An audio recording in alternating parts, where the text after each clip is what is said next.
Hello, my name is Sreedharan. I'm a DBA student with California Intercontinental University. And this is the information technology course taught by Dr. Ralph Riley. My topic for this presentation is on digital transformation, particularly the role of process automation in attaining competitive advantage.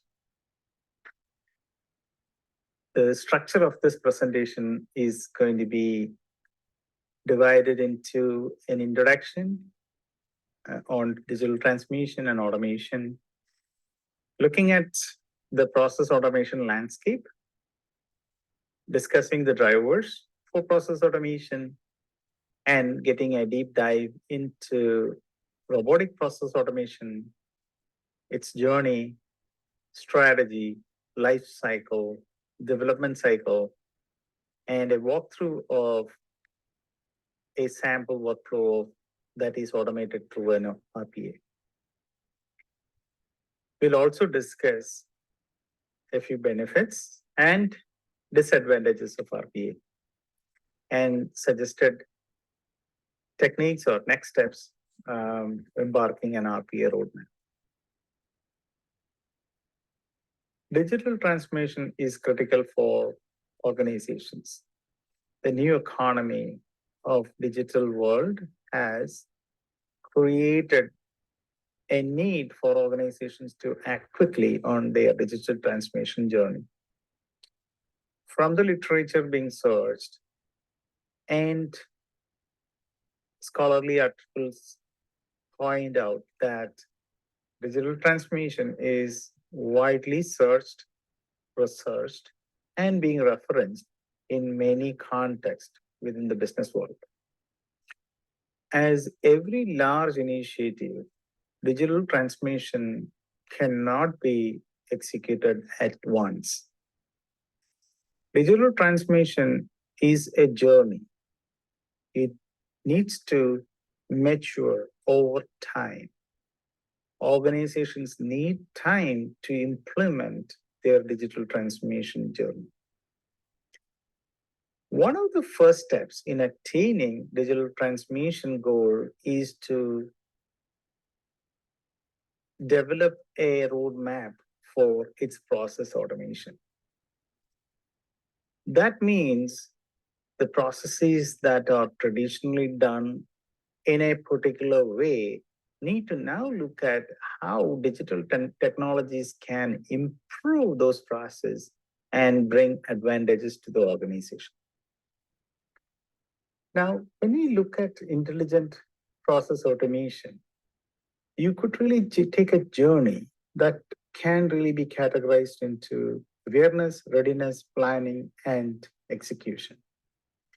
Now, the awareness stage is where you could really do some sample pilots with assisted automation, which are human-driven automations. Examples are macros, etc. We could really do that automation. Robotic process automation in the other side looks at automation at a bit more scale, where you could really automate a business function or an activity, a series of activities using the automation engine. Now, as the organization mature, we could use advanced features like machine learning and cognitive computing, where you could really have the machines learn the process as it really goes.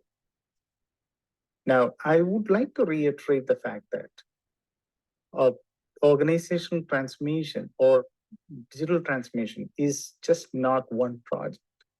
It's a journey, and it's a roadmap by which organizations need to manage it. And each stage, as the technology evolves, you may have to really go back to the beginning and then restart it. Primarily, this paper, we are going to only focus on the two parts, which is the first two steps, awareness and readiness part, which is on the virtual assistants and RPA, primarily on the RPA side. What drives process automation? So process automation actually starts with looking at design thinking as a principle of how you could really transform the organization's processes to drive success. And transformation strategy is developed in steps, not in bulk. And as we really consider each business processes, there are adoption challenges which we need to really consider. And finally, this is all done in a collaborative way. It cannot be really done in isolation. So how do you really encourage people to come in and participate in the process automation? For a business standpoint, identifying the value drivers are critical. There are many values we could really consider. One, additional revenue, cost reduction, productivity, and customer delight. So it is critical to identify those values upfront to succeed in process automation.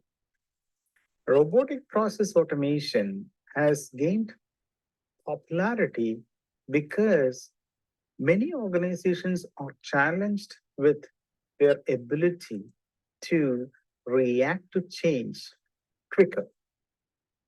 Competition has pushed them to really look at ways they could accelerate their response in their service.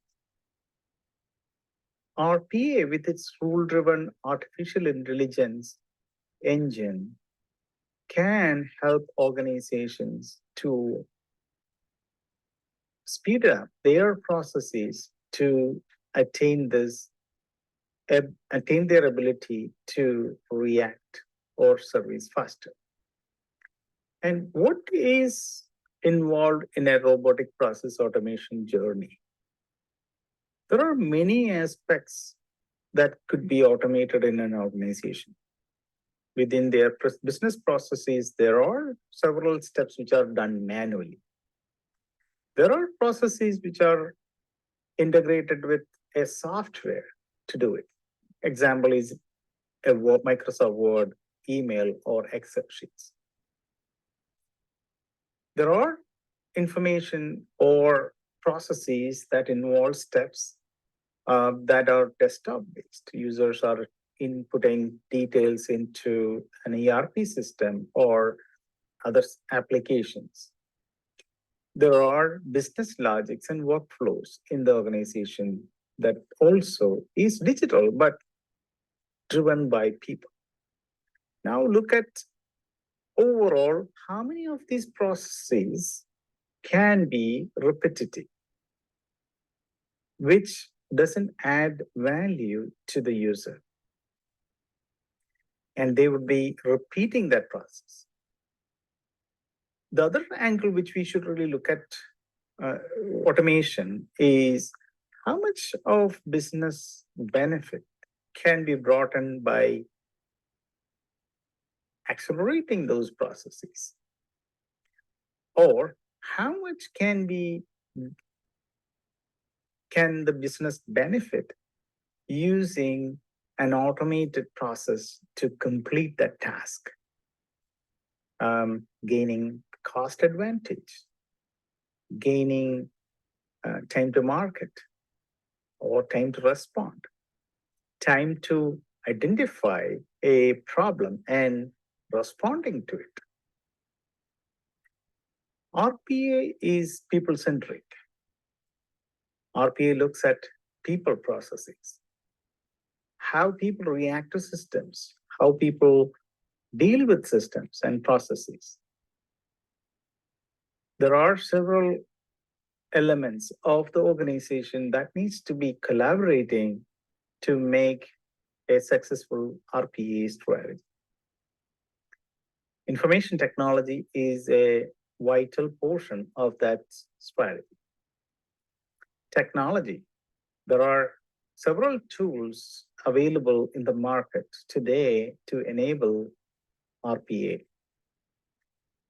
RPA, as it's a collaborative effort, project management is also a critical element to its success.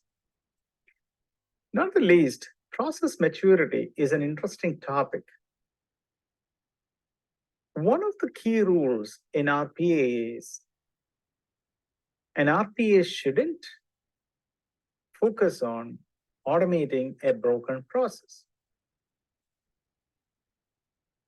Hence, assessing the maturity of a process, the efficiency of the process, or the completeness of the process is important to be considered when we are converting to an RPA solution. Can organizations do everything by themselves? At times, no. You need skills, resources, and the time to do what need to be achieved faster. Hence, an implementation partner also forms part of the strategy. Now, robotic process automation, it really follows through a cycle of development, discovery of the business processes, analyzing the business processes, trying to break it down. There are several tools available.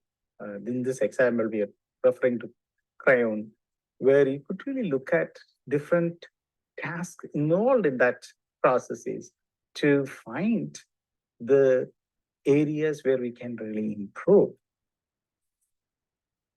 Next comes to design, developing. For development, we could really employ multiple RPA tools, which could really help in the development process. And deploy and operate is very critical. You need to have the resources and the governance in place to be able to deploy and operate. Last but not the least, nothing is successful unless we are able to capture the benefits.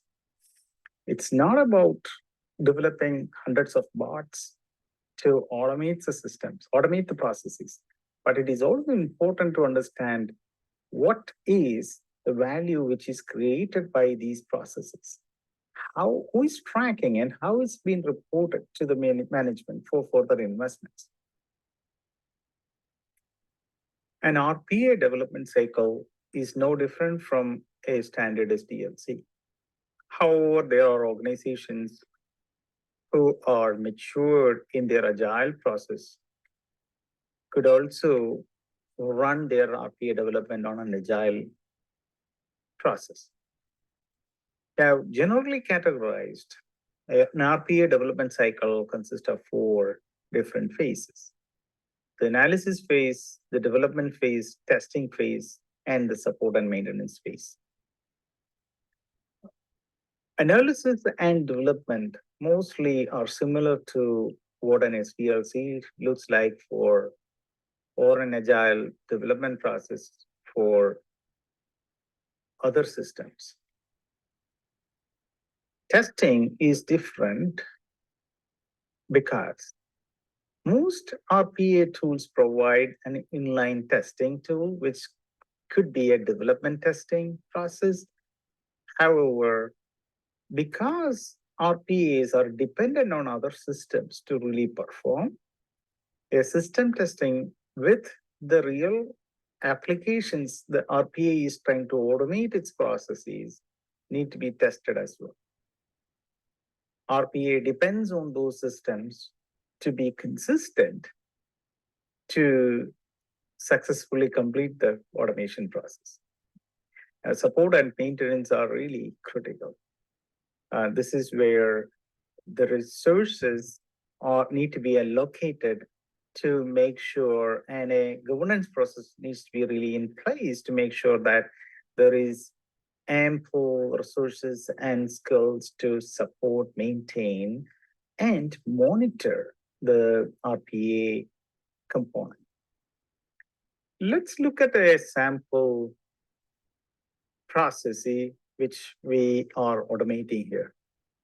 This is a sample where a user receives an email. User goes in, manually open the email, download the document into a folder or whichever location it is, uses the same document to enter data back into an ERP system. And it could go either way. Either the input is right, it really succeed, it's close to the closure, and then the other way is there are escalations required or additional workflows required to validate the input and approve it. So this whole process has many steps which are manual. Now, this RPA process would really take the element from the time the email is received until it really hits an exception, which eliminates the human interactions. Only when there is an exception which requires an escalation, it goes to a user. So think of thousands of records being put into this ERP system on a daily basis. If 10 people are doing the same job, how much of savings an organization could really bring in?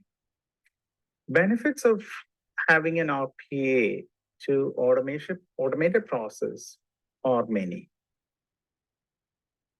To look at a few, reduction of cost, error elimination, reusability, standardizing the process, and increasing customer satisfaction and centralized communications are few. Let's step through each one of it. Reduction of cost and errors is a critical component. Cost reduction is purely attributed to the FTE savings or relocation of FTE time to other tasks, which were repetitive. Reusability and repeatability is mostly related to bots which can really performing multiple functions of the same system with slight variations. So you are not using different people to do different functions. The bot can really do multiple functions based on what input it really receives. Standardization, bots really take instructions and really perform the task on a very standard way, which is not true with human. The customer satisfaction is mostly driven by the efficiency by which they receive information or their processes are done. Look at an ACH process, which takes in a manual process 2 to 3 days. If the bot can really scan through every ACH request and then set it up instantaneously, the customer is at advantage. Same with funds transfers or any of those things which required additional validation steps by human intervention can be eliminated. Bots usually have a mechanism of looking at standard communications being really centralized and sent out to the recipients, which also really helps channelizing the communication. As every technology, there could be disadvantages of RPA as well. Some of the common disadvantages are pointing to the lack of cognitive skills for a bot. I would argue that with the AI technology nowadays and the learning features of some of those technologies could overcome those cognitive skills, but they are still limited to the extent of those technologies. Now, if there are processes that involve a lot of exceptions, that's not a candidate for an RPA. That could be another disadvantage when we are looking at RPA as a solution. Now, then we need to look at the process itself. Maybe the process itself has errors, which is causing the exceptions. Complexity is another factor which needs to consider, because in the human scenario, you could really consult with another human to solve a complex problem. Bots are not consultative enough. RPA is a journey. That journey always brings in change. Every RPA candidate or RPA solution is going to bring in a new change to the organization. Hence, focusing on change management for every RPA is critical. Next is governance. Governance is to ensure there is availability, attention to the processes that are being automated. There is a follow through within that process, and most importantly, the right investments being really brought into the organization at the right time. This governance body is going to be critical. 3, the organization must understand RPA is not the end of the journey. It's a first step. Organization as really automate their enterprise landscape is going to change. So it impacts the enterprise architecture. The other element which is critical is knowledge management. Now, humans had this knowledge within the organization about a process, and then now that process is done by an automated robot. There is no transition of knowledge from one bot to another individual, which usually happens in a human-driven process. There is knowledge transition. Hence, to have a knowledge management system to record the current and the future process of this automation is critical. Thank you for being patient with my presentation. And this is time to give thanks and credits to scholarly authors who have provided much inputs to this paper. And the references I used are listed here. And with that, I would like to thank you again for listening to me and wish you all the best.